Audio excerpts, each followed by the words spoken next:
Hello money makers. CIBIL 750 ఉన్నా కూడా loans ఎందుకు రావు పార్ట్ 1 లో తెలుసుకుందాం. లోన్ రిజెక్ట్ కాకుండా ఉండాలంటే ఏం జాగ్రత్తలు తీసుకోవాలో ఇప్పుడు తెలుసుకుందాం. ఇన్కమ్ స్టెబిలిటీ, మీ ఆదాయం స్థిరంగా ఉందా లేదా, every month salary on time పడుతుందా లేదా అని చూస్తాయి. ఎక్స్టెండెడ్ ఎగ్జిస్టింగ్ లైబిలిటీస్ అంటే ఇప్పటికే మీరు ఎన్ని లోన్ తీసుకొని ఉన్నారు, ఎన్ని ఈఎంఐలు కడుతున్నారు, ఆ ఈఎంఐలు సరిగ్గా కడుతున్నారా లేదా. నెక్స్ట్ స్పెండింగ్ హ్యాబిట్స్, మీ ఖర్చులు క్రమబద్ధంగా ఉన్నాయా లేదా. అవసరంగా రిస్క్ ఏమైనా ఉన్నాయా అంటే మీ అకౌంట్ లో పడిన తర్వాత ఎక్కడికైనా వేరే దగ్గరికి రూట్ అవుతున్నాయా. రిస్క్ ప్రొఫైల్ అంటే మీరు పనిచేసే కంపెనీ ఎన్ని సంవత్సరాల నుంచి ఉంది, లిమిటెడ్ కంపెనీయా ప్రొపరేటర్షిప్ అనే దాన్ని బట్టి ఈ ప్రొఫైల్, అందులో మీ పొజిషన్ అనే దాన్ని బట్టి కూడా ఆధారపడదు. అదనంగా మీరు గమనించాల్సింది ఏంటంటే లోన్స్ తీసుకునేటప్పుడు మీరు గ్యారంటర్ గానో లేదంటే కోపలికి గానో సంతకాలు చేసినప్పుడు చెక్కులు ఏదైతే ఉన్నాయో అవి బౌన్స్ అయినట్లయితే ఇంపాక్ట్ మీ మీద పడుతుంది. అలాగే అన్సెక్యూర్ లోన్స్ కంటే సెక్యూర్ లోన్స్ ఎక్కువగా ఉంటే బ్యాంకులకు మీ ప్రొఫైల్ పట్ల నమ్మకం కలుగుతుంది. లోన్ ఈజీగా అప్రూవ్ అవడానికి స్మార్ట్ టిప్స్.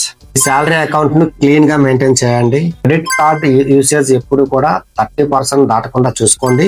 ఊరికే లోన్ యాప్స్ లో అప్లై చేస్తూ ఎంక్వైరీలు పెంచుకోవద్దు. బెట్టింగ్, గేమింగ్ అండ్ ట్రేడింగ్ ఈ యాప్స్ ఏవైతే ఉన్నాయో salary account or main account ని అసలు లింక్ చేయొద్దు. మరిన్ని ఫైనాన్షియల్ టిప్స్ కోసం మా పేజీని ఇప్పుడే ఫాలో అవ్వండి.